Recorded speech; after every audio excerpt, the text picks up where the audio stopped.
Now, by no means am I super into hi-fi, but I do like my music, whether it comes from a shiny spinning disc or a black spinning disc. But what I really want to talk about is my turntable, which currently isn't turning tables or really anything. For those of you not in the know, this is an Audio-Technica LP60X, and it's about the most entry-level turntable on the market that'll do a half-decent job. And to be honest, whilst I know a lot of people get good use from them, this one here has been a bit of a dog. It has this really cool auto return feature to lift the tone arm back into its resting position once it's finished playing, and the engineering of it is really cool and really old school. It's absolutely beautiful because it's all controlled manually through gears, levers, and slides, but I've had to rebuild it several times now because something always seems to stick or go wrong. I've had to do it about 3 times now, and unfortunately, all the problems were known faults. But even when it is working correctly, it does get in the way a little bit, because sometimes even the slightest bump of the turntable, or even simply closing the cabinet door, will make it activate and return the tone arm to its original position. And if that already wasn't enough, there's currently an issue with the motor or the control board, because it's not currently providing enough current to the motor which drives the platter. Now I think a normal person would look at this and simply replace it. Or even better, upgrade to a better model, because this really does lack a lot of features that a good turntable would have, such as upgradable cartridges for the stylus, or a properly weighted tone arm. And honestly, that was really what I was planning on doing, but unfortunately in the intervening years since I bought this, the price, which used to be about $150, is now pushing the $300 to $350 mark. And I really want to stress that in no way does something like this justify that price. And that's pretty annoying because as far as I'm aware, Audio-Technica doesn't even make this. It's a rebadged mechanism from China, so again, it really doesn't justify the $300 that they want for this.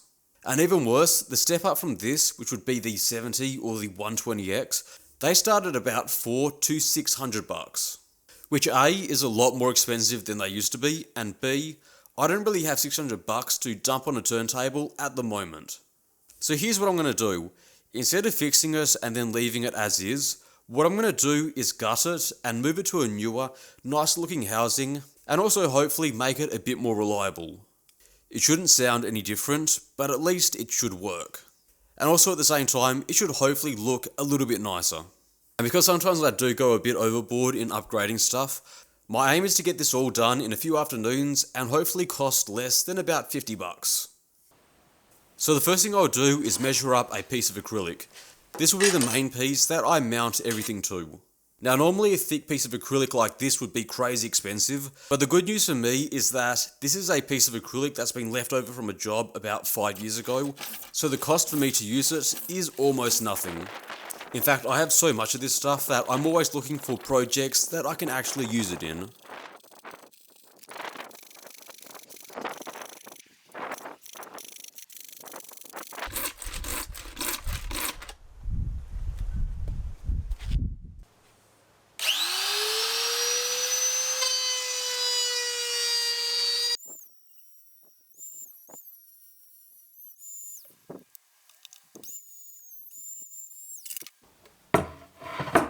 Now the acrylic needs a round bore cut into it, and neither the mill or the lathe is going to be big enough to do this. So what I'll do is I'll drill a hole in the centre, and then I'll use my router with a hole cutting jig to cut the hole. It's also worth saying that for most of the stuff that I'm doing, all I'm really trying to do here is replicating the geometry of the standard housing, which I've measured up and written down. Aesthetically, it will look different, but under the hood, it's mostly going to be the same.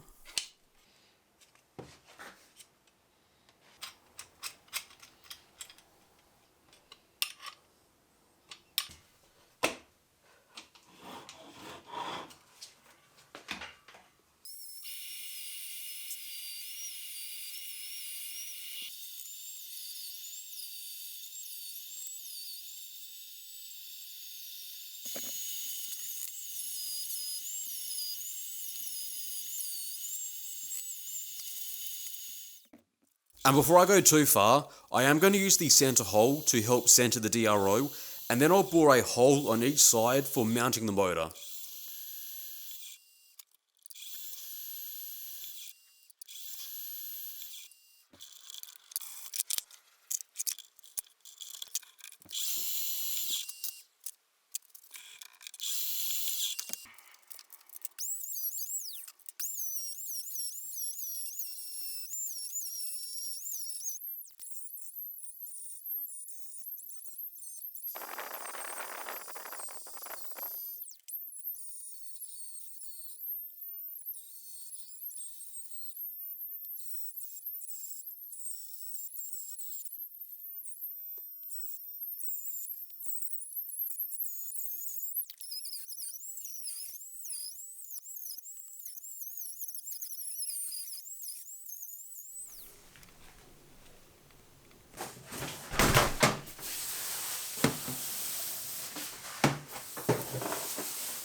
Now with most of the routing now done, I now get it back on the mill, and then I'll start to mill out a rectangular pocket.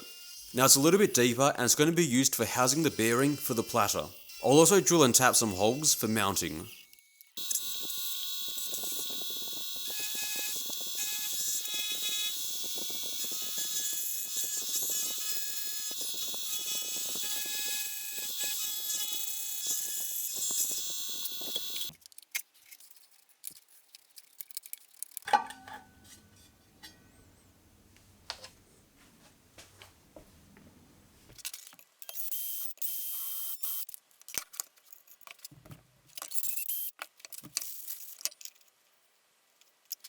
And once that's done, I'll now start to tear down the old turntable. As well as ditching the auto return, I'm also going to be ditching this front PCB module, which is used for the Bluetooth.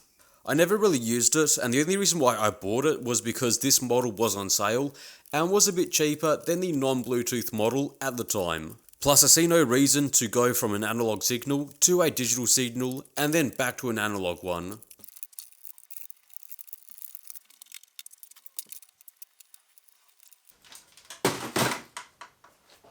And with the main PCB now out, I can now get some mounting holes drilled for holding it in place.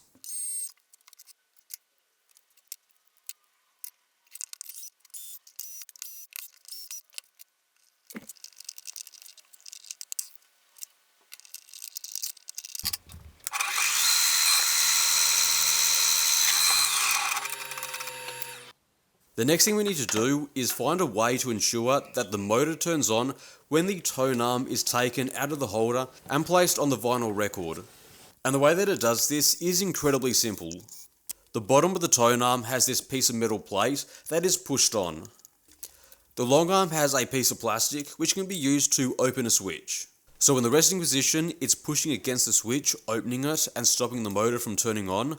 But as soon as you move the tone arm, it springs back and then closes the switch and turns the motor on. I'll then get a piece of plastic cut out and then drilled to act as a rest for the tone arm. Now as far as the tone arm is concerned, I do want to point out that it's not that great. It does work, but it's pretty flimsy and it's non-adjustable, and really is probably one of the weaker parts of this turntable.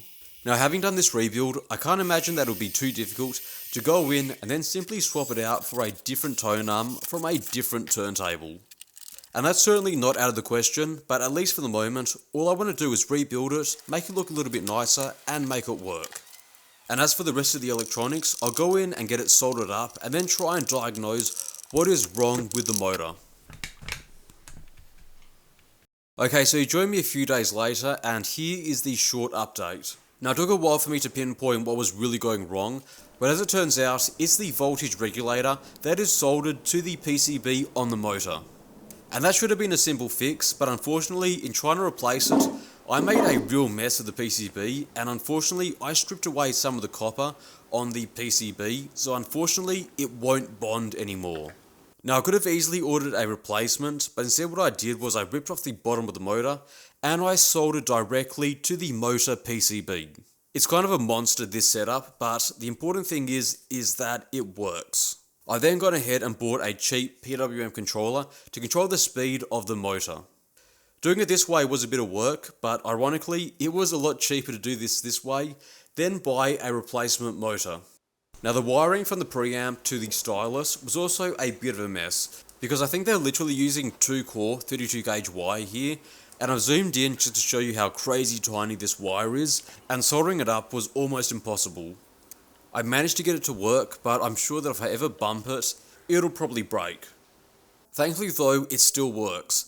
I've gone ahead and picked up some non-copyrighted dollar store vinyl. Unfortunately it's warped like crazy, but the important thing is that the turntable still works like it did before.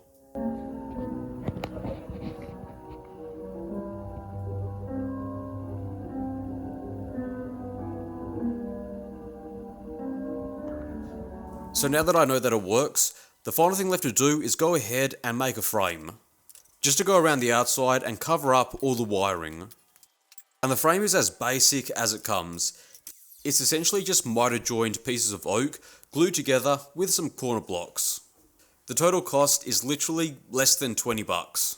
Although I will only get blocks in 3 corners instead of 4, because the tone arm is going to be in the space that will be occupied by that 4th block. So I may need to work something out just to make sure that it stays level. I'll then get it stained and then get a layer of clear coat put over that.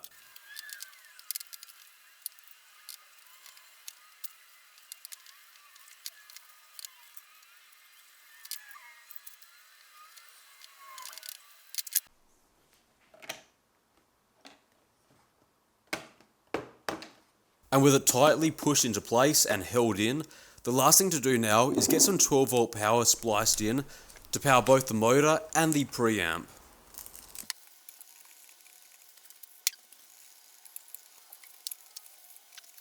Alright, that's looking pretty good. The important thing is that does it still work? Thankfully it turns on when the tone arm is moved, and sound wise,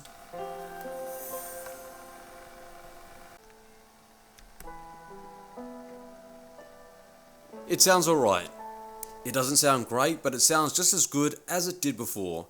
You know, it really sounds like what a $150 turntable should sound like. The important thing for me though is I was able to take a turntable which was dead and which was slightly unreliable and transform it into a turntable which does work. All in, this was about $50 and 2 afternoons to do a majority of the work and 2 extra nights to sift through the electronics and see what was actually wrong. And to be honest, I think a more electronically savvy person could have done it in about half the time, because electronics really aren't my strong suit. But honestly, I think this was all worth it because I really do love how it looks now. I think the black acrylic plus the mahogany stain on the oak works so much better than it did before. So the real question now is, do I upgrade this? Do I buy a 120X or a Technics turntable? Or do I go ahead and build from scratch a very good turntable? Honestly, I really have no clue where I'm going to go from here, because electronics really aren't my area and I don't enjoy doing it a whole lot. But still, I'm glad I did it, and I'm glad that I was able to get it working again. And with that, thank you very much for watching, and I'll see you next week.